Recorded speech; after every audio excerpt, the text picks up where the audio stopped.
regular basis. That group comes together now on a yearly basis. We meet 4, 5, 10 times a year, depending on what we need to do. And in meeting, we talk about different indicators that tell us things about the broad health, not just health, but economic health, social health of the Greater Cincinnati region. Okay, now it's time to pull up the lighters. Is that better? You think one more light? Okay. Keep going? Keep going. We'll see what happens. If we need a little darker, we'll take it.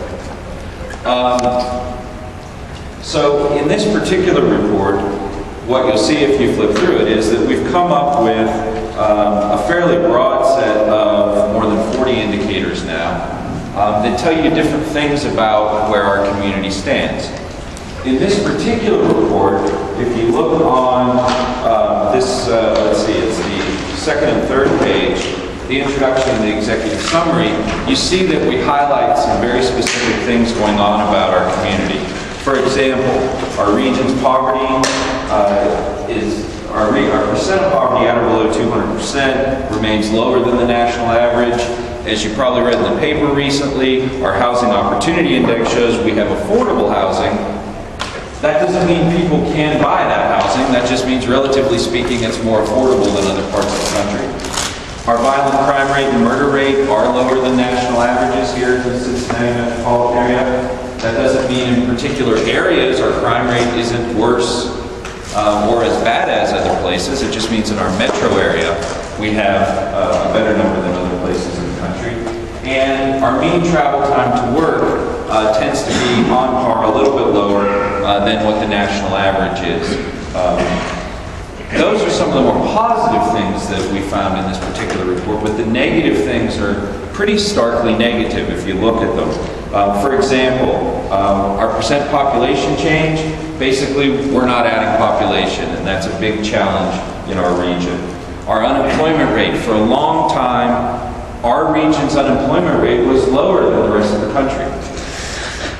Not too long ago, we went over the rest of the country in terms of our unemployment average, and right now we're kind of right on that line. A little bit below some months, a little bit above some months, but the fact of the matter is we enjoyed some very good times in this region. We were doing much better economically, and now we've dimmed.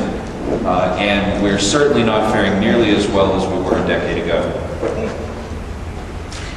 Probably one of the biggest challenges that we've had in our data discussions has been the infant mortality rate. You may have seen different things that different members of our group have put out to the community about this.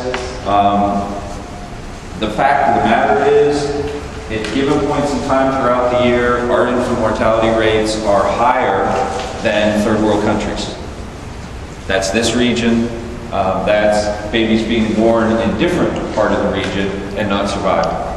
A lot of people try to point to one place and one area. It's not quite that simple or that easy. And there are a lot of efforts going on to reduce this, but the fact of the matter is, again, this is a problem that we've had in our community for some time, and it's not one that appears to be changing.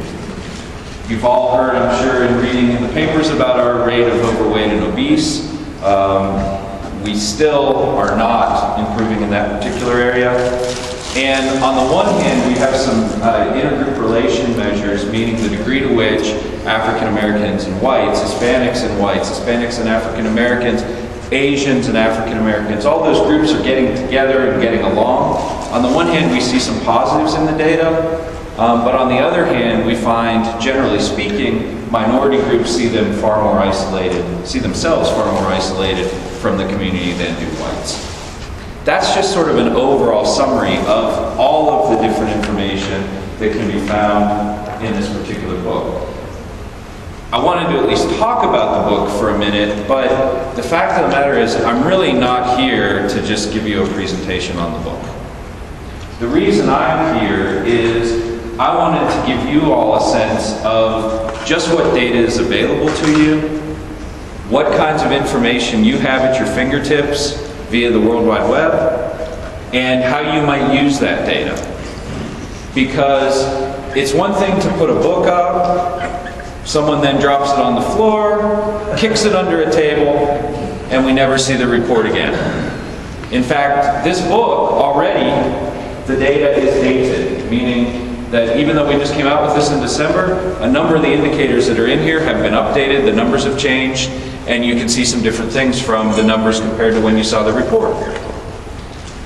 These paper reports are valuable for about a month, and then they go away and the data changes and you have a new picture out there. And what we've tried to do is to find ways electronically to make the data accessible to folks so that they can see not only how the region is faring, but also how local communities are faring, how the region is faring overall versus a specific policy area that you're most interested in, and to get a broad sense of where we compare not only against ourselves, but where we compare to other communities as well. So the big reason I'm here is just to really walk you through a couple of web pages to give you an idea of the kind of information that's there, what's there, and how you can access it. And while I will take as many questions as you have today, my hope is that today will not be the last of the questions. My hope is that you'll play with this after the meeting, and I literally think of it as playing with data, so I'm sorry I'm a little weird. But that you'll play with this data, you'll look into it more, and that'll set something off that you start to have some questions. And then you call us, and we start to help you to sort through those questions. So, let me tell you a couple things before we start. First of all, when you go to our webpage at crc.uc.edu, which I can make sure Bill gets back out to the group, the addresses, you normally will see this picture, except we're a little challenged technologically today. We couldn't use my laptop. This laptop's a little bit older, and so it doesn't pick up everything. But it seems like it's picking up most things, so we're going to give it a shot. So where you see, that's not it. Where you see that box normally is that picture. So just work with me on this. Visualize the skyline. Pretend it's not an empty black box.